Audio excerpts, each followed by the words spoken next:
hope you're feeling fabulous. If you are new to visiting this channel, then welcome.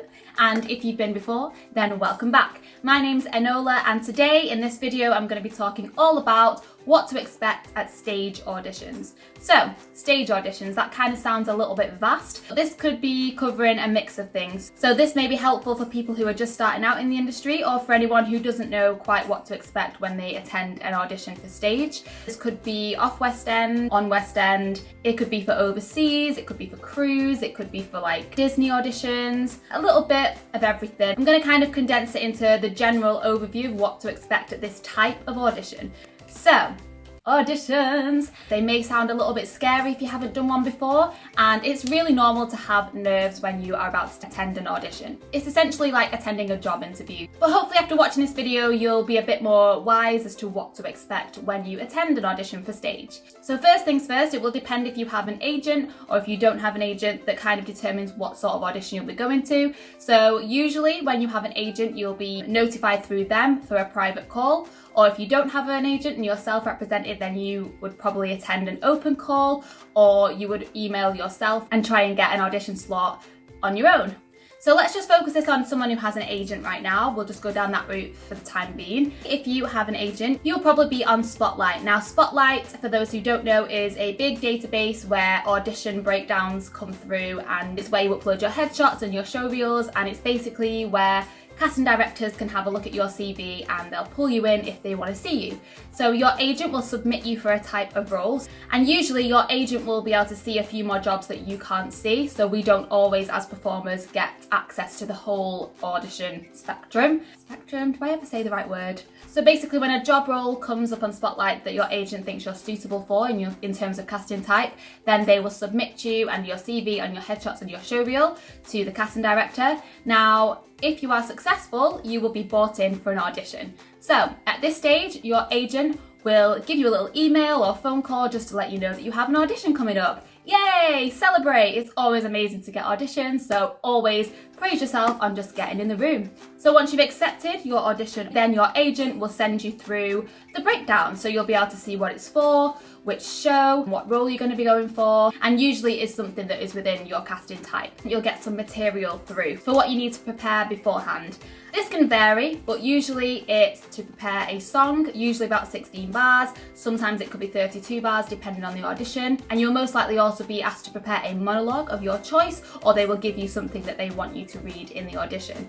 So it's very important to kind of do your research before you go to your audition. It's good to research into the show, so if you haven't seen it before, then you get a better idea of the premise and what's going on and what your character is like. A piece of advice I can give to you is make sure you're well prepared. Usually your audition would probably be within the next few days or the week after. You don't really get that long to prepare. The nature of this business is it's all very fast. So sometimes they give you the actual material, they will give you a specific song or give you like a choice of 3 songs to pick from, and they will give you a bit of an extract of a script to read or a monologue. Or sometimes you will also be asked to just bring your own material in. I don't know which one I personally prefer, because when they tell me to bring my own, I'm like, what do I pick? So at this point, if you are asked to bring your own material, that's when you need to have a little look at what that show is about and any shows that are kind of similar. So you never really want to take a song from the specific show. They will have a vision for the character, and if you then take a song that the character sings in the show, they'll probably have already like envisioned how this character is going to perform this song, and it may not quite match up to what they're expecting. So it's always better to choose a song from like a similar musical, so you're still doing that style of the show, but it's not actually doing exactly what that character is singing. So just off the top of my head, say you were going in for a part like Dawn from Waitress, maybe you'd pick a song from Hairspray that Penny sings, a similar kind of character. That was just off the top of my head, but like a quirky, nerdy kind of character type. Maybe go in with a character song that you could kind of add a bit of comedy element to. Really research what type of character you're going for and what sort of songs would match that character. It's very important when picking a song that you pick one that really suits your voice. You want to have something that can show off your range, but also something that you are able to sing first thing in the morning. Maybe don't pick a song that you can only sing after you've warmed up for a good few hours, because sometimes audition time slots are very tight and you know you might have to get up early and travel and then go straight into your audition. So don't pick something that's way too high for you or way too low for you just because you think it may be what they want to see. You want to pick something that definitely shows the best parts of your voice, because you only get a very short time in the room and you want to use that time to the best of your ability. So my advice would be just research, practice as much as you can, and make sure that you do something that is going to show you off, because you want to sell yourself in that room and you want to show them your ability and just show them how great you are. Song choice is key. Sometimes the material will say that they want an upbeat song and a ballad. Sometimes you'll just have to do the one song. Always take like 2 options, especially if they've said to bring 2 contrasting songs. If they haven't specified that, then maybe just bring your rep folder just in case, so you have got other songs to choose from. Always practice more than one song, I would say. Same goes for kind of scripts. Make sure the script is relevant to the character you're auditioning for. So if you're going for a comedic role, don't go in with a really dramatic monologue, because that's not going to quite match up. And the other way around, if you're going for something a bit more serious, a bit more dramatic, don't go in being really funny and like coming in with your comedic monologue, because that's going to confuse everybody. Just don't do that. So you also need to think about your song cut. Now, it's quite difficult to know where to just find a random 16 bars that is going to show you off, because of course, like, that's not a lot of time. If you have a vocal coach, maybe go to them and ask where you think would be the best part to cut the song. The best thing I can say is, even though you've only got 16 bars, you want to tell a story through those 16 bars. So you kind of want the song to go somewhere. You want to pick a part of the song that's going to have a kind of beginning, middle and end in a very short space of time. Go on to Music Notes. It's a great website where you can download loads of sheet music, and you only have to pay a really small cost to do so, and then you get to print it and it'll be copyrighted to you. It'll say that you have ownership of that specific printout. So I'll pop it in the description box down below, so give it a click if you ever need some sheet music. When you type in the song that you want to sing, it sometimes has the option of a cut version, so actually it gives you a 16 bar version or a 32 bar version. Okay, so what to expect when you actually get to your auditions. You've had your material through, you've made your song choice, you've made your song cuts, you know exactly what you're singing, you know, you've practiced, you've done your monologue, you're going to head off to your audition with positive vibes. It's always best to get there early so that you can kind of take that time to take a moment, you know, before you head into the room. And of course, it always looks good if you turn up early and prepared.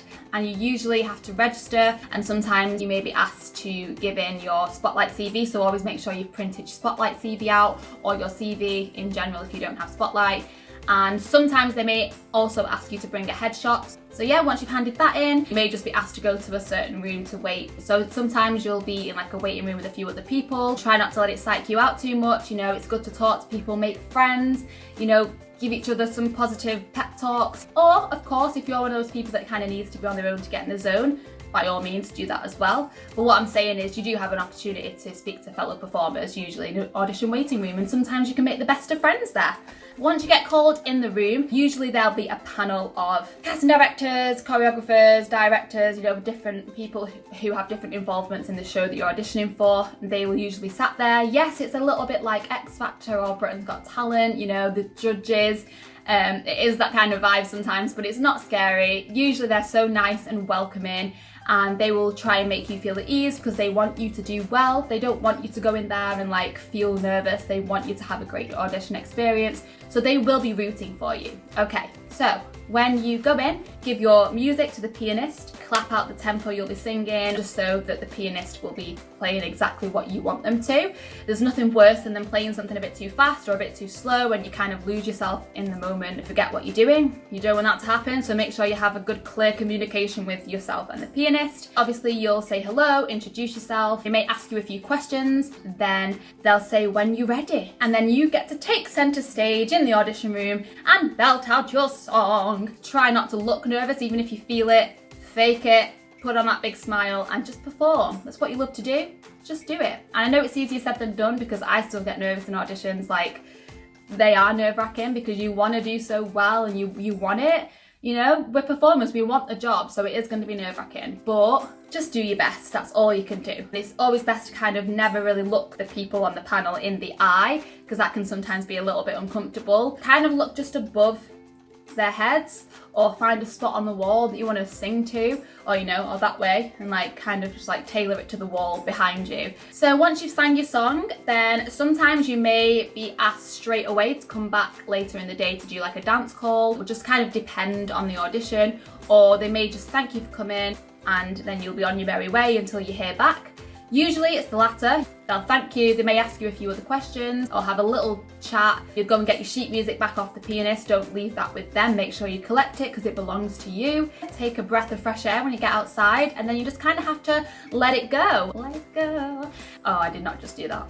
And then it's kind of a waiting game. So that's pretty much what you would expect in the room. And then after that, you'll be called back if they want to see you again. And it's usually for the next part, which would be if you've just done a singing round, they'll then want to probably see you for a dance call. So that'll probably be in groups of people. It wouldn't just be you on your own. And then they'll probably make little cuts until they're down to the number of people that they want to then call back for the next part. So then you could get asked to read something. If you haven't read a monologue or a script just yet, then you'll be asked to come and do that. And then it's kind of just waiting to hear if you've got the parts. The best way to think about it is to just do your audition, do your best, and then kind of forget about it and go on to the next one.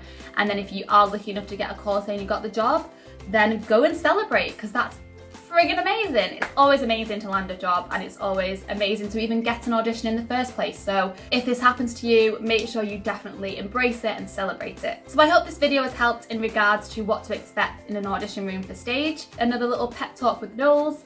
Yes. Obviously this is just a general overview of it. There may be different elements depending on the audition that you go for. If you guys have any questions, feel free to drop them in the comments box below. Stick around for more videos to come very, very soon. And if you've enjoyed this one, don't forget to give me a little thumbs up and hit subscribe. And I hope to see you back on my channel very soon. Goodbye!